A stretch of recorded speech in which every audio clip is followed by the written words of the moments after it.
America, जहां corona virus से अब तक 7,63,836 लोग ग्रसित हो चुके हैं और इस जानलेवा वायरस की चपेट में आने से 40,555 मरीज अब तक अपनी जान गंवा चुके हैं। चीन से शुरू हुआ कोरोना वायरस अब अमेरिका में तबाही मचा रहा है।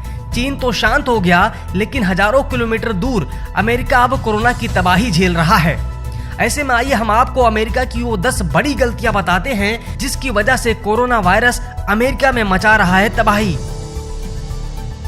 19 जनवरी को अमेरिका के वाशिंगटन में इसका पहला मामला सामने आया था। इसके बाद लगातार इसके मामले अलग अलग राज्यों में सामने आने लगे थे।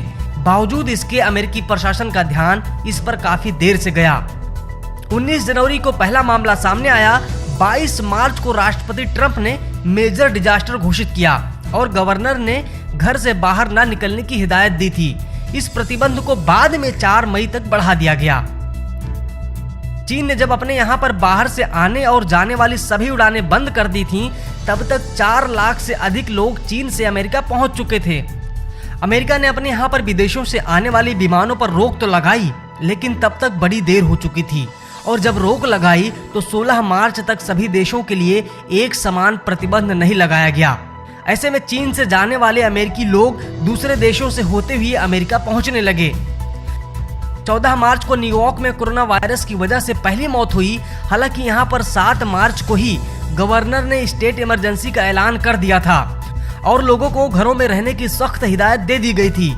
हालांकि लोगों ने इसे गंभीरता से नहीं लिया और 23 मार्च को सड़कों पर घूमते लोगों की जब तस्वीरें सामने आई तब इसमें कड़ाई की गई। चीन में इस वायरस के लगातार फैलने के बीच अमेरिका ने चीन को मदद पहुंचाते हुए काफी मात्रा में पर्सनल प्रोटेक्टिव इक्विपमेंट दिए थे।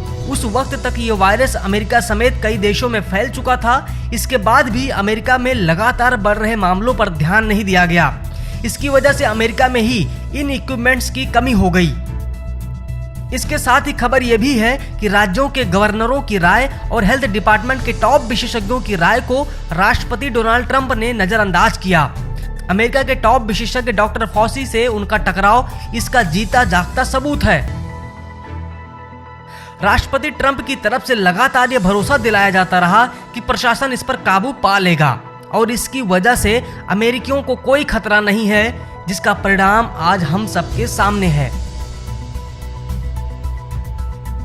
अमेरिका में इस वायरस से लड़ने और इसकी रोकथाम पर ध्यान देने के बजाय राष्ट्रपति डोनाल्ड ट्रंप WHO से भिड़ गए, उसके खिलाफ बयानबाजी करने लगे और उसकी फंडिंग रोकने तक का फैसला ले लिया। राष्ट्रपति ट्रंप इस वायरस की उत्पत्ति के लिए चीन को घेरते दिखाई दिए। चीन के खिलाफ भी बयानबाजी और आरोप प्रत्यारोप में पड़े रहे, जबकि दूसरे देश उस वक्त केवल इसकी रोकथाम पर ही ध्यान दे रहे थे। कैलिफोर्निया, न्यूयॉर्क, मिशिगन, वाशिंगटन में हेल्थ वर्कर्स ने कुछ दिन पहले ही सड़कों पर उतरकर वेंटिलेटर, मास्क, गाउन की कमी के चलते प्रदर्शन किया था। तो ये रहे वो 10 कारण जिसकी वजह से अमेरिका में फैला कोरोना वायरस, जो आज अमेरिका के लिए एक बड़ी तबाही का रूप ले चुका है। दोस्तों, अगर हमें कोरोना से लड़ना है और जीतना है, बचना है, तो हमें घरों में रहना है, सरकार के निर्देशों का पालन करना है,